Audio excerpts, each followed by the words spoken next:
Wherever you go, whatever you do, throw a little at it. Omax, Vest and Briefs. தூத்துக்குடியில் விசாரணை கைதி அருணாசலத்தின் உடலை பெற குடும்பத்தினர் சம்மதம் தெரிவித்திருக்கின்றனர். தூத்துக்குடியில் விசாரணை கைதி அருணாசலத்தின் உடலை பெற குடும்பத்தினர் சம்மதம் தெரிவித்திருக்கின்றனர். கைதி அருணாசலத்தின் உடல் தூத்துக்குடி அரசு மருத்துவக் கல்லூரி மருத்துவமனையில் பிரேத பரிசோதனை செய்யப்பட்டது.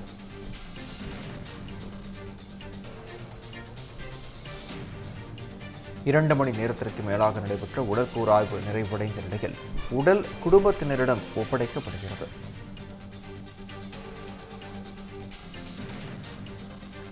குற்றவியல் நீதித்துறை நடுவர் விஜய ராஜசேகரிடம் அருணாசலத்தின் தாய் பரமேஸ்வரி புகார் மனு.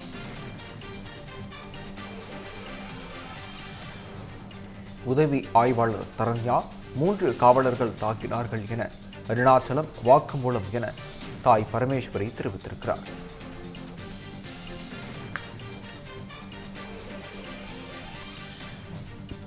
இதுகுறித்த கூடுதல் விவரங்களை வழங்க இணைகிறார் எமது செய்தியாளர் சரவணன்.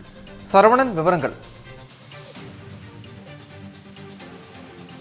வணக்கம் விக்னேஷ். தூத்துக்குடி மாவட்டம் அமுதாநகர் பகுதியை சேர்ந்த நாகராஜன் என்பவரின் மகன் அருணாச்சலம். இவர் தூத்துக்குடி 3வது மைல் பகுதியில் இருக்கக்கூடிய ஒரு அரசு மதுபான கடை பாரில் வேலை பார்த்து வருகிறார். கடந்த 17ஆம் தேதி மதுபான கடை மூடிய பிறகு சட்ட விரோதமாக மதுபானம் விற்பனை செய்ததாக தென்பாகம் காவல்துறையினர் அவரை கைது செஞ்சாங்க. அவரிடமிருந்து 120 மதுபாட்டிலையும் பறிமுதல் செஞ்சிருந்தாங்க. இந்த நிலையில கடந்த 17ஆம் தேதி அன்றே அருணாச்சலத்தின் உடலில் தலை மற்றும் கால் பகுதியில பலத்த காயம் ஏற்பட்டு அவரை தூத்துக்குடி அரசு மருத்துவமனையில போலீசார் சிகிச்சைக்காக அனுமதிச்சிருக்கிறாங்க. அப்பொழுது அருணாச்சலம் போலீசார் கடுமையாக தாக்கியதன் காரணத்தினால்தான் தலை மற்றும் கால் பகுதியில பலத்த காயம் ஏற்பட்டதாக கூறி அவரது பெற்றோர்கள் மற்றும் உறவினர்கள் காவல்துறைக்கு எதிராக அரசு மருத்துவமனையில் போராட்டத்தில் ஈடுபட்டாங்க. அது மட்டும் இல்லாமல் சிகிச்சையில இருக்கக்கூடிய அருணாச்சலத்தை பார்க்க வந்த அவரது நண்பர்கள் செல்போன்ல ஒரு வீடியோ பதிவு ஒன்று பதிவாகியிருக்குது. அதுல போலீசார் 3 காவலர்கள் தன்னை தாக்கியதால் தான் இது போன்ற காயம் தனக்கு ஏற்பட்டதாக அவர் ஒரு மரண வாக்குமூலத்தையும் அளித்திருந்தார். இதற்கு மறுப்பு தெரிவிக்கக்கூடிய வகையில தூத்துக்குடி மாவட்ட காவல்துறை தரப்புல ஒரு சிசிடிவி காட்சியும் வெளியிட்டிருந்தாங்க. காவல் நிலையத்துல விசாரணையின் போது சக கைதிகளிடம் பேசிட்டு இருக்கும் போதே அருணாச்சலம் மயங்கி விழுவது போல அந்த சிசிடிவி காட்சிகள் பதிவாகி இருந்தது.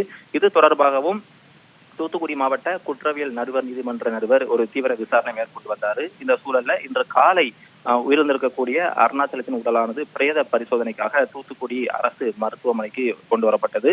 அங்கு தூத்துக்குடி குற்றவியல் நடுவர் நீதிமன்ற நீதியரசர் நேரில விசாரணை நடத்தினார். அது மட்டும் இல்லாமல் அனைத்து பிரேத பரிசோதனையும் வீடியோ காட்சிகளாக பதிவு செய்யப்பட்டிருந்தது. 4 மருத்துவர்கள் முன்னிலையில இந்த பிரேத பரிசோதனையானது தொடங்கி நடைபெற்றது. தற்பொழுது பிரேத பரிசோதனை முடிஞ்சிருக்கக்கூடிய நிலையில அருணாச்சலத்தின் உடலை பெற்றுக் கொள்வதற்கு உறவினர்கள் மற்றும் பெற்றோர்கள் சம்மதம் தெரிவிச்சிருக்கிறாங்க.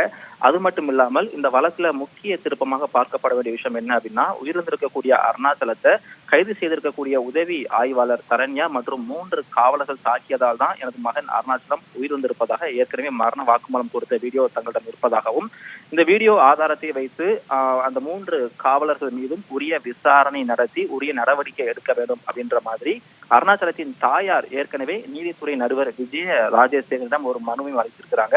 இந்த சூழல்ல தற்போது பிரேத பரிசோதனை முடிந்திருக்கக்கூடிய நிலையில அருணாச்சலத்தின் உடலை பெற்றுக்கொண்டு இறுதி சடங்கு செய்வதற்கான பணியில அருணாச்சலத்தின் உறவினர்கள் மற்றும் பெற்றோர் ஈடுபட்டு வரக்கூடிய நிலையில விசாரணைக்காக அழைத்து செல்லப்பட்ட ஒரு விசாரணை கைதி தொடர்ச்சியாக இது போன்ற காவலர்கள் விசாரணையில உயிரிழப்பது தொடர்கதியாகி வருகிறது. அது குறிப்பாக தூத்துக்குடி மாவட்டத்துல இது போன்ற விசாரணை கைதி அழைத்து சென்று காவலர்கள் தாக்கியதால் தான் உயிரிழந்திருப்பதாக கூறி அதற்கு ஒரு பயங்கர எதிர்ப்பும் கிளம்பியிருக்கிறது. எனவே இது தொடர்பாக இருக்கக்கூடிய வீடியோ ஆதாரங்கள் அனைத்தையுமே நீதித்துறை நடுவரிடம் ஒப்படைச்சிருக்கக்கூடிய சூழல்ல அடுத்த கட்ட விசாரணை முறையாக நடைபெறணும், உயிரிழந்திருக்கக்கூடிய அருணாச்சலத்தின் மரணத்திற்கு உரிய நீதி கிடைக்க வேண்டும் அப்படின்ற மாதிரியான மிக முக்கியமான கோரிக்கையும் புகார் மனு ஒன்றையும் அளித்திருப்பது ஒரு பரபரப்பை ஏற்படுத்தியிருக்கிறது. விக்னேஷ்,